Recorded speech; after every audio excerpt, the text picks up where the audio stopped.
le monde a entendu parler des droits de l'homme, on sait ce que c'est. On a également entendu parler du droit à la santé. C'est quelque chose qui nous parle. Mais est-ce que vous avez entendu parler des droits sexuels? Eh bien, c'est un projet qui est en cours, que j'ai lu, dont je vous donnerai les liens, parce qu'il faut absolument que toutes les familles soient au courant de ça. C'est un projet qui s'apprête à mettre la loi au service du sexe. Ah, les droits sexuels. La source que j'ai trouvée est du Planning Familial International, l'IPPF. Mais ce sont des documents qui circulent avec le tampon de l'Organisation des Nations Unies. Voilà.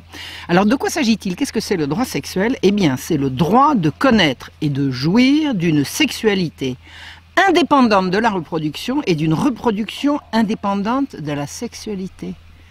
Et ça va être un droit. Ça va relever du droit, donc de la loi. Voilà. À l'ONU, une certaine Najat Vallaud-Belkacem, bien connue des internautes de ce site, a dit « La santé et les droits sexuels et reproductifs doivent devenir une question prioritaire ». La priorité, c'est pas le chômage, c'est pas la guerre, c'est pas l'horreur et l'enfer qui s'avancent, non, c'est le fait de pouvoir ou non octroyer des droits sexuels. À qui, au fait? Ah bien, à tout le monde. Toute personne aura le droit d'exercer sa liberté de pensée, d'opinion et d'expression en matière de sexualité, d'orientation sexuelle, d'identité de genre. Je crois que ça n'existait pas. Enfin, je rappelle que Mme Najat Vallaud-Belkacem a prétendu il n'y a guère que l'identité de genre, que le problème de genre n'existait pas. Mais la théorie du genre n'existe pas. Et de droits sexuels sans intrusion arbitraire ni limitation. Les droits sexuels sans limitation. Ça veut dire que l'interdit religieux va devoir être combattu. L'ordre public et la moralité publique devront donc être combattus puisqu'il ne faut plus qu'il y ait de limitation ni d'intrusion arbitraire. Donc il va être interdit d'interdire. Ça rappelle vaguement un certain programme de mai 68. À qui ces droits sexuels vont-ils être accordés? Eh bien, à tout le monde, y compris aux déviants de toutes sortes. Les droits sexuels sont les droits sexuels inaliénables et indivisibles. Les acheteurs d'enfants sur Internet seront bien évidemment, feront partie de ceux qui pourront faire valoir leurs droits sexuels. Et ce sont des droits qui vont être reconnus aux enfants. Et oui, le droit d'exercer le contrôle sur ce qui touche à sa sexualité, de choisir, là je fais une citation, de choisir ses partenaires sexuels, de rechercher à atteindre son plein potentiel et plaisir sexuel, et ce dans un contexte non discriminatoire et en tenant pleinement compte des droits d'autrui et des capacités évolutives de l'enfant. Ça veut dire quoi? Ça veut dire qu'on va accorder des droits sexuels aux enfants en fonction de leur capacité évolutive. Eh bien écoutez, quel est l'âge à partir duquel on va pouvoir considérer que les enfants ont des droits sexuels? La réponse est venue de la bouche de Ban Ki-moon soi-même, qui le 30 mars 2012 à l'ONU a fait savoir que ce sera 10 ans. À partir de 10 ans, les enfants pourront jouir de leurs droits sexuels. Alors évidemment, à partir de 10 ans, ça veut dire que les droits sexuels des enfants vont s'opposer aux droits des parents. Écoutez bien ce qu'affirme le planning familial rédacteur de cette horreur. Les législations qui restreignent l'accès des jeunes aux services de santé sexuelle et procréative, c'est devenu de la santé. Et même celles qui prévoient un consentement obligatoire des parents ou du conjoint doivent être abrogées ou rester inappliquées. Ces droits seront revendiqués contre, tenez-vous bien, toute intrusion arbitraire ni limitation fondée sur des croyances culturelles ou l'idéologie politique dominante, ou sur des notions discriminatoires d'ordre public, de moralité publique, de santé publique ou de sécurité publique. Ça veut dire que la morale, l'ordre public, la santé publique, la sécurité publique et la religion sont discriminatoires. Donc on va s'en séparer. Je rappelle, pour mémoire, qu'il n'y a pas de relation sexuelle sans partenaire. Il faut être deux a priori. Donc faire valoir des droits sexuels, ça donne des droits sur autrui. Sinon, je ne vois pas comment on peut appeler ça un droit. Toutes les civilisations du monde ont édicté des normes qui s'opposent à ces droits. C'est l'ouverture d'un droit au viol, à l'exhibitionnisme et à la perversité. Il est dit que les États doivent prendre des mesures interdisant à toute tierce partie de compromettre les garanties inhérentes aux droits humains. comme les parents, les églises ou les associations. Eh bien, imaginez-vous qu'on n'a oublié personne, on a même pensé aux migrants. Et oui, dans le projet qui date de 2008, il est fait état des droits sexuels des migrants. Alors on a vu à Cologne, le 31 décembre dernier, ce que c'était que les droits sexuels des migrants, quand des hordes de populations exogènes se sont ruées sur les femmes allemandes. Pourquoi? Bah, ils avaient bien le droit, ils avaient besoin. Je vais vous dire quelque chose de plus grave encore, que ce que tout le monde a su qui s'était passé à Cologne. Et encore on l'a su parce que des gens se sont acharnés à faire valoir quelque chose qu'il était tout à fait question de cacher. Il y a eu 2 semaines auparavant, juste avant Noël, à Vienne, dans une piscine, un migrant irakien, d'origine irakienne, et je n'incrimine pas l'Irak bien entendu, ce qui va sans dire va mieux en le disant, un migrant irakien qui était en train de se baigner, c'est bien, hein, migrant arrivé, il a déjà son droit à la piscine, il a été brusquement pris d'un soudain besoin sexuel irrépressible, mais vraiment irrépressible. Alors il est sorti de l'eau, il est allé dans les cabines, il a trouvé un petit garçon de 10 ans, il l'a violé, puis il est retourné se baigner, bah quoi? Bah, il avait des besoins.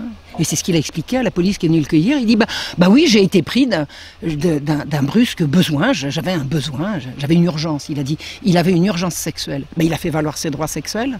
Alors on l'a quand même mis en prison, où la mère du petit garçon a souhaité qu'on lui fasse subir à lui ce qu'on fait en général subir dans les prisons depuis que le monde est monde, à ce qu'on appelle les pointeurs. En attendant, il n'a fait que faire valoir ses droits, non? Il avait des besoins, il avait donc un droit à les satisfaire.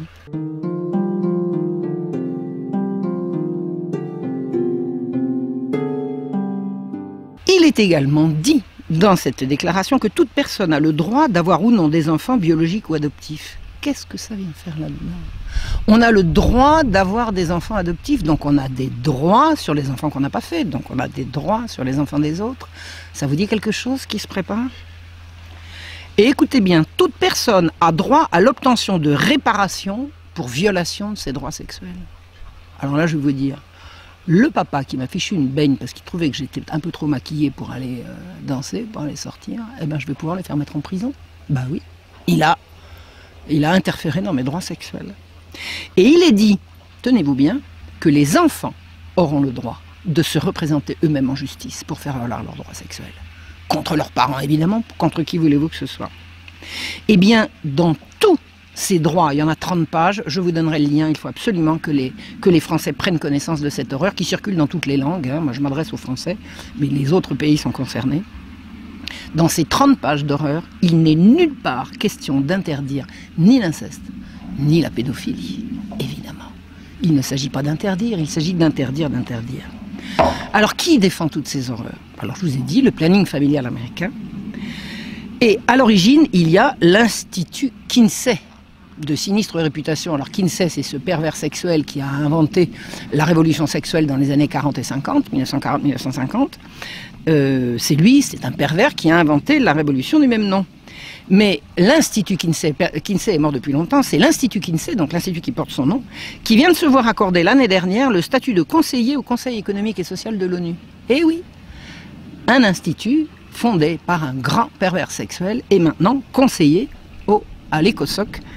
Et la France de François Hollande a signé pour l'obtention du statut de conseiller à l'Institut Kinsey. Alors, par qui sont soutenus les droits sexuels? Bon, par Amnesty International, bon, le planning familial, on a compris, Amnesty International, tout le gouvernement français, avec en tête Madame Belkacem et Madame Laurence Rossignol, le secrétaire général des Nations Unies, Ban Ki-moon, il les défend, Médecins du Monde, le gouvernement américain, tout le monde, toutes les institutions internationales défendent la notion de droit sexuel tel que rédigé en 2008 par le planning familial international. Ça s'appelle de la corruption de mineurs organisée à l'échelle de la planète. C'est l'innocence, la pudeur, l'intégrité des enfants qu'on vise à détruire. C'est l'avenir de l'humanité qui se joue.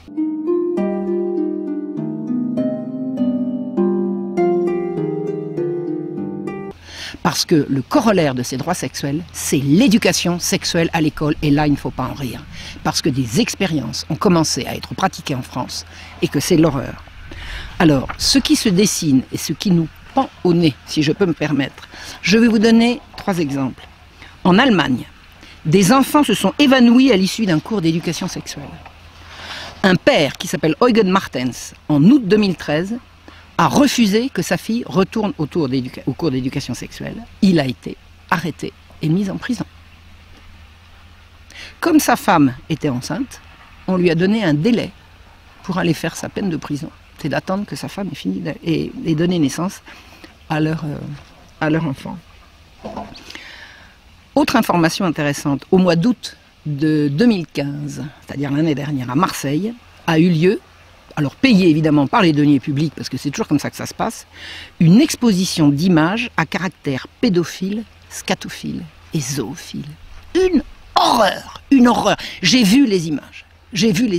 C'est une abomination, et c'est une abomination qui se fait en direction des enfants, parce que le graphisme de l'exposition est un graphisme en direction des enfants. Ça se voit, c'est une espèce de façon, c'est une horreur, c'est une abomination.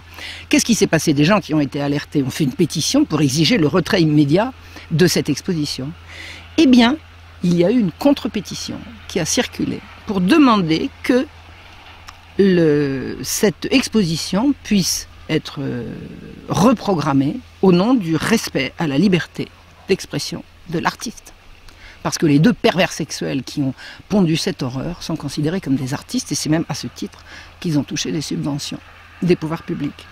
Alors, jusqu'à présent, à ma connaissance, l'exposition n'a pas été rétablie, et ce sont les premiers pétitionnaires qui ont gagné, mais imaginez que les droits sexuels soient reconnus, et c'est au programme. Après, on ne pourra plus. Ça sera terminé. On pourra laisser les enfants, emmener les enfants des écoles, voir des abominations comme celles qui ont été montrées à Marseille l'année dernière. Je vais vous parler d'une troisième affaire qui vient de voir son dénouement il y a quelques mois. Elle commence le 9 mai 2014 dans le New Hampshire, aux États-Unis. L'école faisait des cours d'éducation sexuelle, comme c'est maintenant la vogue partout dans le monde, sur pression des Nations Unies. Mais avant dans les jours qui précédaient les cours d'éducation sexuelle, jusqu'à récemment, les parents étaient prévenus de la date du cours et du contenu du cours. Et un jour, une jeune fille, dont le prénom m'échappe, dont le père s'appelle Baer, William Baer, la jeune fille de William Baer, qui a 14 ans, arrive à la maison complètement traumatisée, et elle raconte ce qu'on lui a montré à l'école. Le père est furieux. Pourquoi il est furieux? Non seulement parce qu'on a montré des horreurs à ses enfants, mais parce que habituellement il était prévenu et que là il ne l'a pas été. N'écoutant que son devoir de père, il a pris ses pieds, il est allé à l'école et il est entré au conseil de classe, où là il a dit ce qu'il pensait. La directrice de l'école lui a demandé de respecter son autorité et de ne pas l'interrompre. À quoi le père a dit: et ma fille, l'avez-vous respectée? Qu'a fait la directrice? Eh bien elle a appelé la police. La police est venue arrêter William Baer, l'a menotté, l'a mis en prison et a réussi à obtenir un jugement de $1 200 de réparation pour outrage, parce qu'il avait défendu sa fille. Il a réussi à obtenir gain de cause. C'était pas le genre à se laisser faire. Il s'est battu. Eh bien, imaginez-vous que si l'horreur des droits sexuels passe, on ne pourra plus se battre. Et ce genre de père restera en prison pour violation des droits sexuels de ses enfants.